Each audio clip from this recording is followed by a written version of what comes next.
di salah satu rumah dari Allah Subhanahu wa taala dalam rangka mempelajari ilmu Allah Subhanahu wa taala, dan semoga Allah Subhanahu wa taala memudahkan kita termasuk orang-orang yang diinginkan kebaikan oleh Allah Subhanahu wa taala. Jadi suaranya jelas di dalam kedengaran suara jelas. Ya, barangkali kurang jelas. Baik. Di antara nikmat yang terbesar yang Allah Subhanahu wa taala berikan kepada kita adalah nikmat menuntut ilmu. Nikmat menuntut ilmu ini merupakan di antara nikmat yang besar yang patut kita syukuri dan patut kita jaga. Mesti kita jaga. Karena banyak dari kaum muslimin yang mereka tidak diberikan nikmat ini. Dan kita alhamdulillah dan kita bersyukur kepada Allah Subhanahu wa taala, kita merupakan salah seorang di antara hamba Allah Subhanahu wa taala yang dipilih untuk mendapatkan nikmat ini. Sehingga pertama kita perlu mensyukuri nikmat ini, dan yang kedua kita perlu menjaga nikmat ini. Rasulullah SAW pernah bersabda, "Man yuridillahu bihi khairan yufaqihuhu fid-din." Siapa yang Allah Subhanahu wa taala kehendaki kebaikan baginya, maka niscaya Allah Subhanahu wa taala akan memahamkan dia tentang urusan agamanya. Maka orang yang diinginkan kebaikan oleh Allah Subhanahu wa taala, Allah akan pastikan dia tentang urusan agamanya.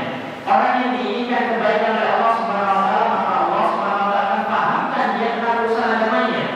Dan yufaqihuhu fid-din ini, ketika Allah Subhanahu wa taala menginginkan kebaikan pada seorang hamba, kemudian Allah pahamkan dia tentang urusan agamanya, ini ada dua bentuknya. Pertama, Allah benar-benar pahamkan dia tentang urusan agamanya. Dia mengerti tentang urusan din, dia mengerti tentang agama Allah Subhanahu wa taala. Dan yang kedua, Allah Subhanahu wa taala berikan hatinya. Allah bimbing dia untuk kemudian mengatakan di majelis taklim. Sekalipun dia bukan orang yang berilmu, tapi ketika dia diberikan kemudahan oleh Allah Subhanahu wa taala untuk hadir di majelis ilmu, maka ini merupakan tanda bahwa Allah Subhanahu wa taala menginginkan kebaikan padanya. Sehingga dari iman ini perlu disyukuri ketika kita dimudahkan oleh Allah Subhanahu wa taala hati kita untuk mudah hadir di majelis ilmu. Karena betapa banyak dari kaum muslimin yang dia tidak mendapatkan nikmat ini, yang mereka yang mendapatkan nikmat taufik dan bimbingan Allah Subhanahu wa taala ini dimudahkan untuk hadir di majelis ilmu. Kadang tidak tadi ada orang yang bersusah payah, yang istiqomah meskipun hujan tetap hadir, meskipun dia memiliki banyak kesibukan dia tetap hadir, dimudahkan oleh Allah Subhanahu wa taala.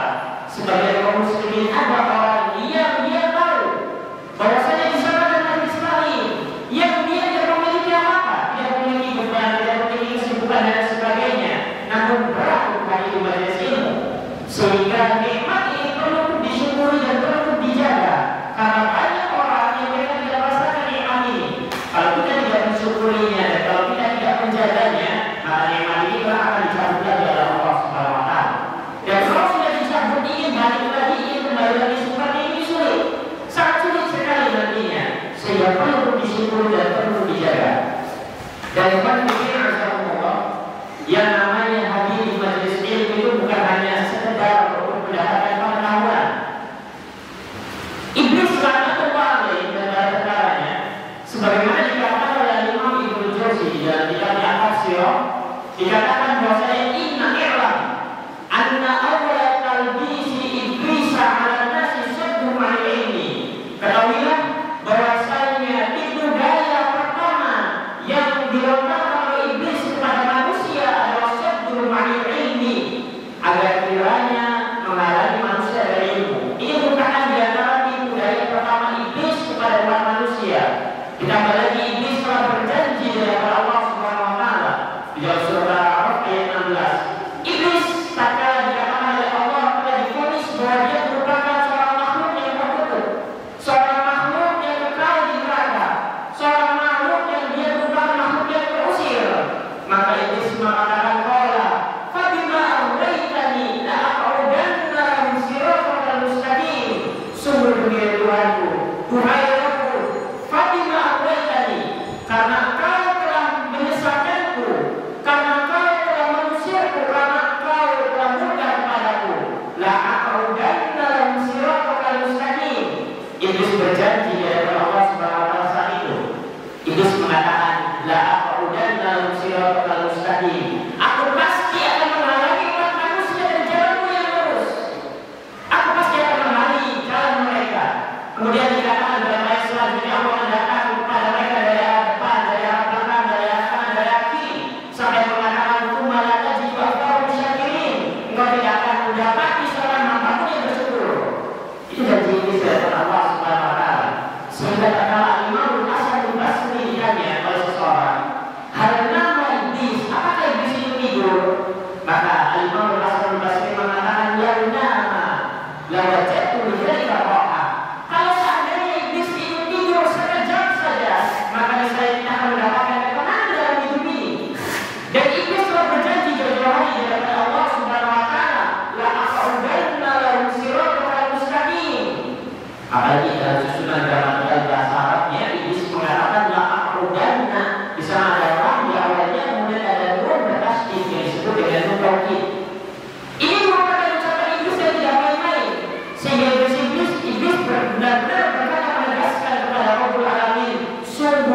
Sehingga nikmat menuntut ilmu ini merupakan nikmat yang besar yang patut untuk disyukuri.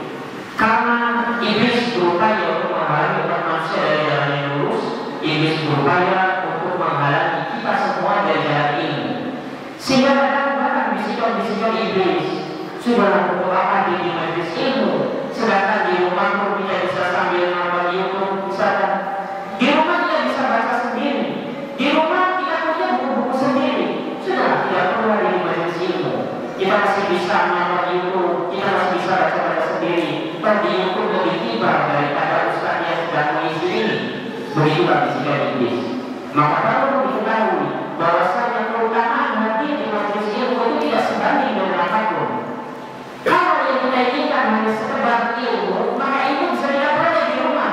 Tidak bisa baca sendiri, bisa nonton YouTube dan sebagainya. Namun tujuan hati di majelis ilmu bukan hanya itu. Tujuan hati di majelis ilmu bukan hanya sekedar untuk menambah wawasan dan pengetahuan, tapi untuk mendapatkan banyak keutamaan yang Allah siapkan kepada kita. Ini suaranya ini. Apa kalau bisa? Jadi.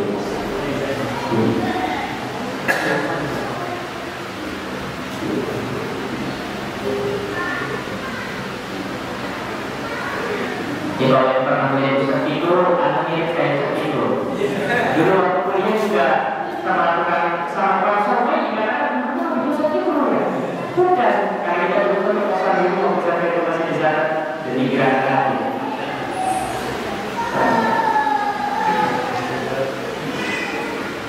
Iya. Nah ini merupakan nikmat yang besar. Sama-sama mesti kita syukuri dan jaga. Bukan hanya disyukuri, tapi mesti itu dijaga. Dan kemudian iblis itu kadang begitu, Masya Allah. Dikatakan di dalam Al-Quran Al-Karim bahwasanya bisikan iblis ini senang membisikkan dari ucapan-ucapan yang indah dari itu. Dan itu merupakan karakteristik bisikan iblis, karakteristik bisikan syaitan. Dikatakan yuhi ba'dhum ila ba'din zukhrufal qawli ghurura. Sebagian mereka membisikkan kepada sebagian yang lain zukhrufal qawli ghurura. Ucapan-ucapan indah yang menipu. Sehingga ada bisikan kepada kita. Tidak perlu hadir di majelis taklim. Ngapain capek-capek hadir di majelis taklim sedangkan bisa nonton di YouTube di rumah? Ngapain capek-capek hadir di majelis taklim? Ya saya sendirinya di YouTube bisa. Ngapain capek-capek hadir di majelis taklim sedangkan kita bisa membaca sendiri, buku terjemahan banyak dan lain sebagainya. Maka ini dianggap budaya iblis. Dan memang karakteristik bisikan iblis, bisikan syaitan itu begitu. Ucapannya indah, menipu. Berbeda pasti dengan hawa nafsu. Kalau hawa nafsu ini memang dia amal untuk disuruh senantiasa mengajak kepada keburukan, itu karakteristiknya. Maka iblis itu rela untuk membukakan satu pintu kebaikan untuk kita agar nantinya bisa tertutup 99 pintu kebaikan bagi kita. Itu karakteristik bisikan iblis sehingga harus dipahami. Oleh karenanya Imam Ibrahim An-Nakhai mengatakan, tidak ada seseorang atau tidak ada misalnya apabila kau dalam keadaan sholat, jangan syaitan ilaih, kemudian datang syaitan kepadamu, sumakal, kemudian membisikkan kepada kita, anda muro'in, kau ini sholat karena dia saja karena yang dipuji. Jadi tidak ada ujian. Misalnya kita hadir di majelis taklim, kita hadir di tasbih kabar, yang lain sudah pada duduk, kita baru masuk, pengen sholat ayatul masjid, itu harus ke depan. Sedangkan kalau sholat ayatul masjid nanti muncul bisikan, dasar kamu ini dipuji saja, dasar kamu hanya ingin unjuk gigi, unjuk diri bahwa sholatmu itu sesuai dengan sunnah Rasul. Ada bisikan-bisikan syaitan semacam itu, sehingga tips para ulama besar ketika datang bisikan kepada kita ketika kita sedang beramal, yang tujuannya adalah untuk menghentikan kita beramal, karena Imam Ibrahim An-Nakhai fazidhu qulan, maka tambahkanlah, manjakanlah sholatmu itu. Ini ada tipsnya. Ketika kita membaca Al-Quran muncul bisikan, supaya dipuji saja, supaya mendapatkan pujian, kamu ini mengerjakan ini ria sunnah, maka perlu baca Qurannya. Ketika kita sholat sunnah dari masjid, yang lainnya tidak sholat sunnah, kita masuk masih sholat dari masjid, karena muncul rasa tidak enak, muncul bisikan-bisikan, dasar kamu ini dipuji saja, dasar supaya manusia ini lihat, dan sebagainya, maka perlu sholatnya, jangan cepat-cepat diselesaikan, perlama ibadah yang berjalan. Dapat ini yang Allah, kaum muslimin yang saya muliakan. Di pagi hari ini kita ingin mengangkat sebuah tema terkait dengan kesuksesan dan kebahagiaan. Yang ini sebenarnya hanya sekedar nasihat dan ujaran, khususnya untuk diri saya pribadi, dan juga untuk meluruskan, karena banyak terjadi di tengah kaum muslimin cara berpikir yang mulai bergeser. Banyak di antara kalangan ahli sunnah sendiri yang cara berpikirnya sudah mulai bergeser, terutama masalah kebahagiaan dan kesuksesan ini. Rasulullah SAW jauh-jauh hari telah menyampaikan kepada para sahabat hadis sahih diriwayatkan oleh Imam Bukhari dan Muslim dan sebagainya dari Abu Sa'id Al-Khudri radhiyallahu anhu.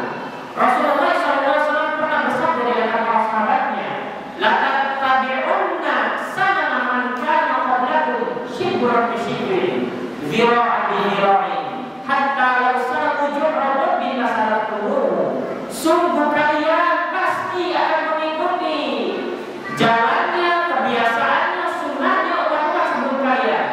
Kalian pasti akan mengikuti kebiasaannya umat-umat sebelum kalian. Shibran bi shibrin, sejengkal demi sejengkal, dhira'an bi dhira'in, sehasta demi sehasta, hatta law salaku ju'ra rabbin lasalakumuhu, sampai-sampai kalau mereka masuk ke lubang kadal guru, maka saya kalian pasti akan masuk ke dalamnya. Dan ini merupakan kabar dari Rasulullah SAW bahwa umatnya itu nanti pasti akan mengikuti jalannya mereka. Kemudian para sahabat bertanya, siapa mereka itu? Ya Rasulullah, al-Yahud wal Nasara. Siapa mereka itu? Siapa yang termasuk kita mengikuti mereka? Apa yang termasuk itu adalah al-Yahudi wal Nasara? Apakah Yahudi dan Nasrani? Maka Rasulullah mengatakan, "Faman, siapa yang berbuat mereka?" Ini merupakan kabar dari Rasulullah SAW bahwasanya umatnya nanti akan dan pasti akan mengikuti jejak langkah mereka Yahudi dan Nasrani, mengikuti jejak langkah mereka. Maka kita lihat di zaman sekarang ini, di akhir zaman belakangan semacam ini, banyak dari kaum muslimin yang kemudian mulai mengikuti jalan langkahnya mereka Yahudi dan Nasrani, mulai berubah gaya hidupnya, mulai berubah cara berpakaiannya, mulai berubah cara penampilannya, bahkan malu untuk menampakkan penampilan Islam itu malu, untuk memakai peci, untuk memakai sarung malu. Kenapa? Aduh, sudah ketinggalan zaman, malu, sudah tidak keren lagi. Subhanallah, kenapa? Karena sudah mulai bergeser cara berpikirnya, karena sudah mulai bergeser gaya hidupnya sudah mulai kebarat-baratan, gaya hidupnya sekarang sudah mulai meniru orang-orang barat di sana, mulai dari penampilan rambut, mulai dari gaya pakaian, gaya bicara, mulai sudah meniru mereka dan sebagainya. Dan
rumah Rasulullah SAW, menemui Rasulullah SAW, dan Rasulullah SAW saat itu sedang tiduran. Rasulullah SAW tiduran di atas tikar yang sudah mulai menghitam. Tikar yang sudah mulai menghitam, Rasul tidur di atas tikar itu. Umar melihat hal ini menangis. Hadis ini sahih dikeluarkan oleh Imam Bukhari dan dikeluarkan oleh Imam Ahmad. Umar melihat hal ini menangis. Kemudian Rasulullah SAW bertanya kepada Umar, apa yang membuat menangis wahai Umar? Kemudian Umar berkata, wahai Rasulullah, Raja Persia, dia duduk di atas singgasananya yang megah. Ya Rasulullah, Raja Romawi, dia tidur di atas dipannya yang megah. Wah, Rasulullah, sedangkan kau adalah utusan Allah. Sedangkan kau adalah Rasulullah, manusia yang paling Allah cintai di muka bumi.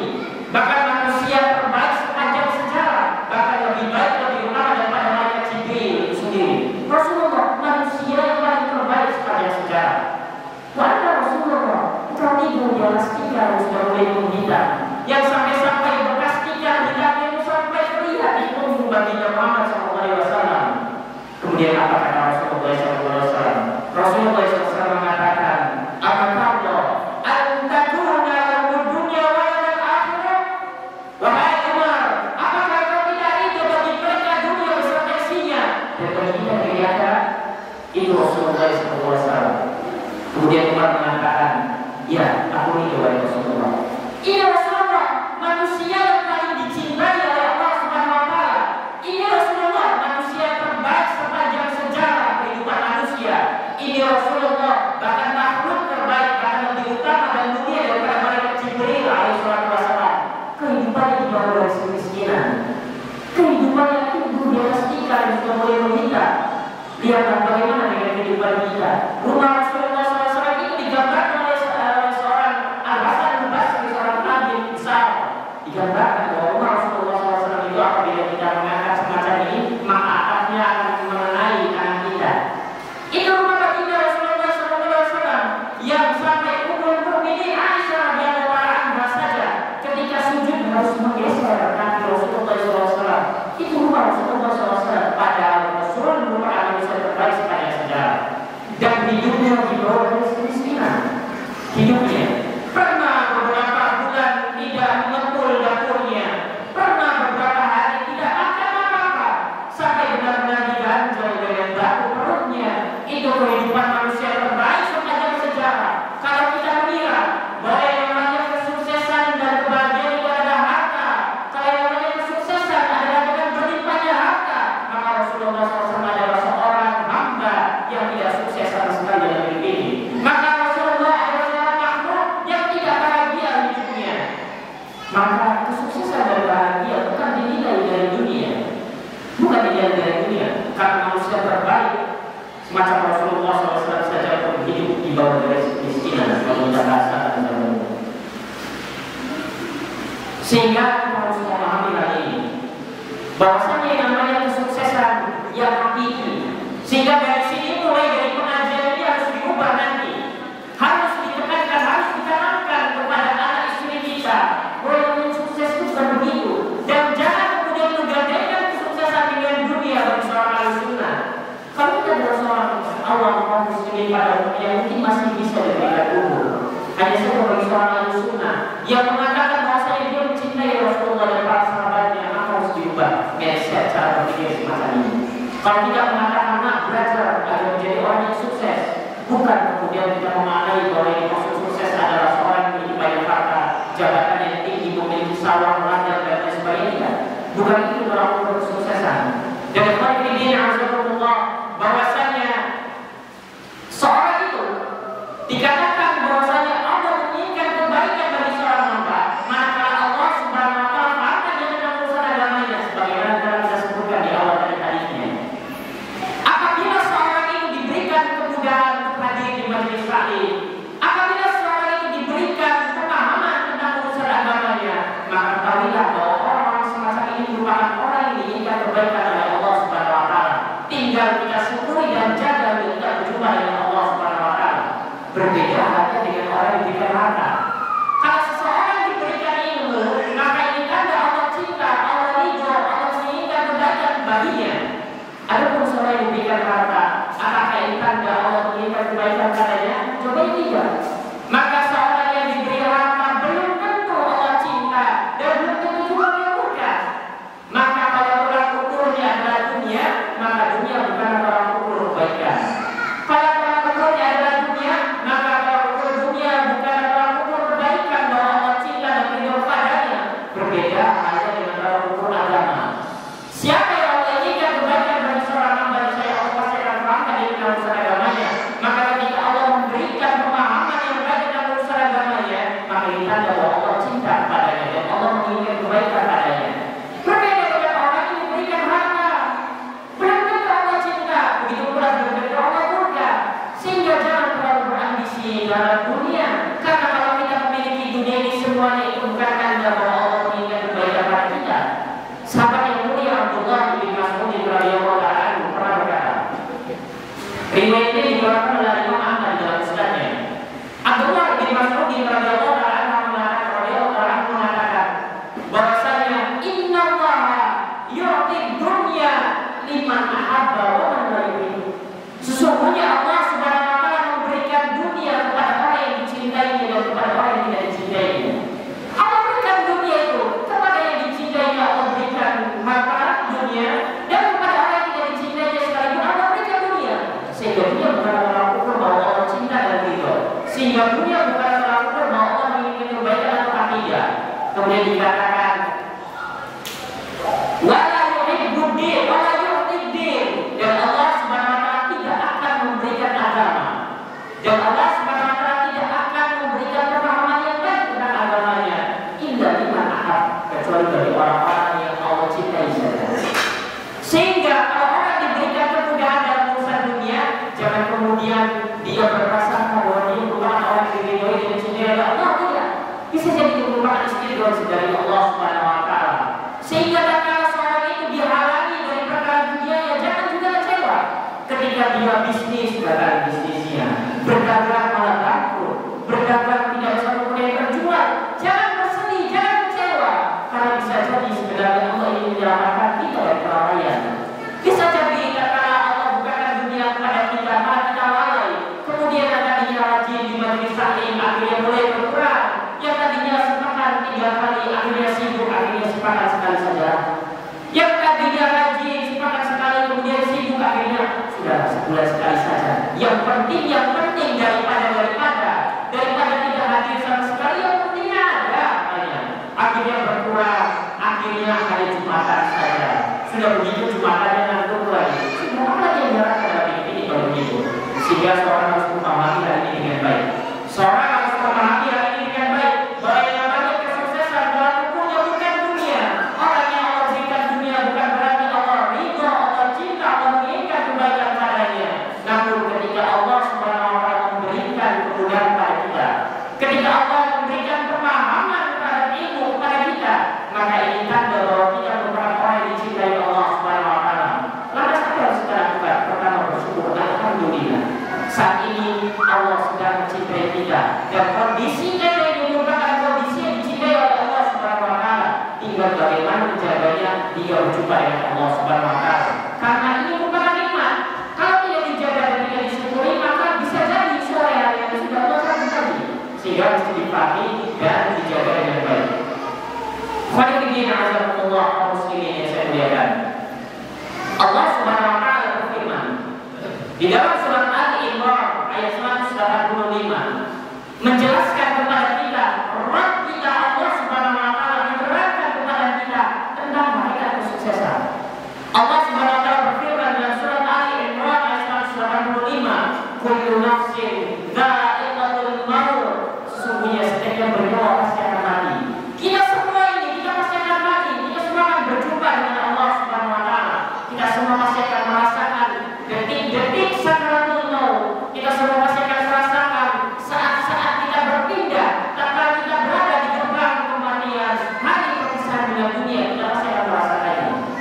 Wa inna ma tuwaffawna ujurakum yaumal qiyamah, dan sungguh Allah pasti akan menyempurnakan ganjaran kalian di hari kiamat. Di akhirat tadi, yang dahulu di dunia rajin beribadah, maka Allah akan sempurnakan pahala dan balasannya di sana yang dimaksudkan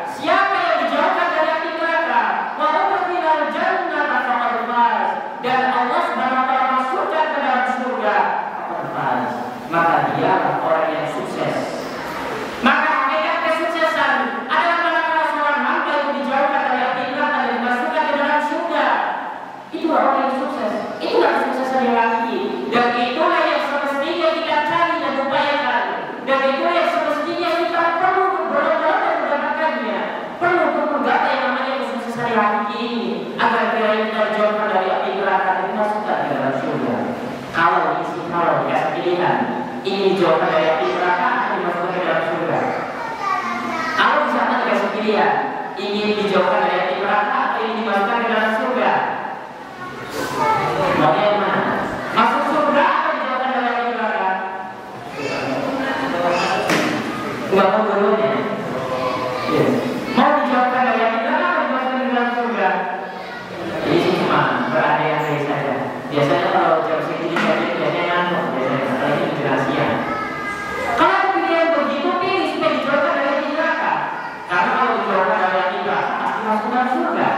Tapi kalau saya lebih pilih masuk dalam surga dulu, maka ada kemungkinan mampir dulu di neraka. Wah, bagus tak mampir dulu di neraka. Kalau mampirnya cuma sejam sih nggak apa-apa. Ya sejam di sana berapa tahun nanti di sini. Karena waktu sehari di sana 1000 tahun di sini. Itu perhitungan orang mukmin. Perhitungan orang mukmin di sana di akhirat itu rasanya sehari di sana seperti 1000 tahun di sini. Itu orang mukmin.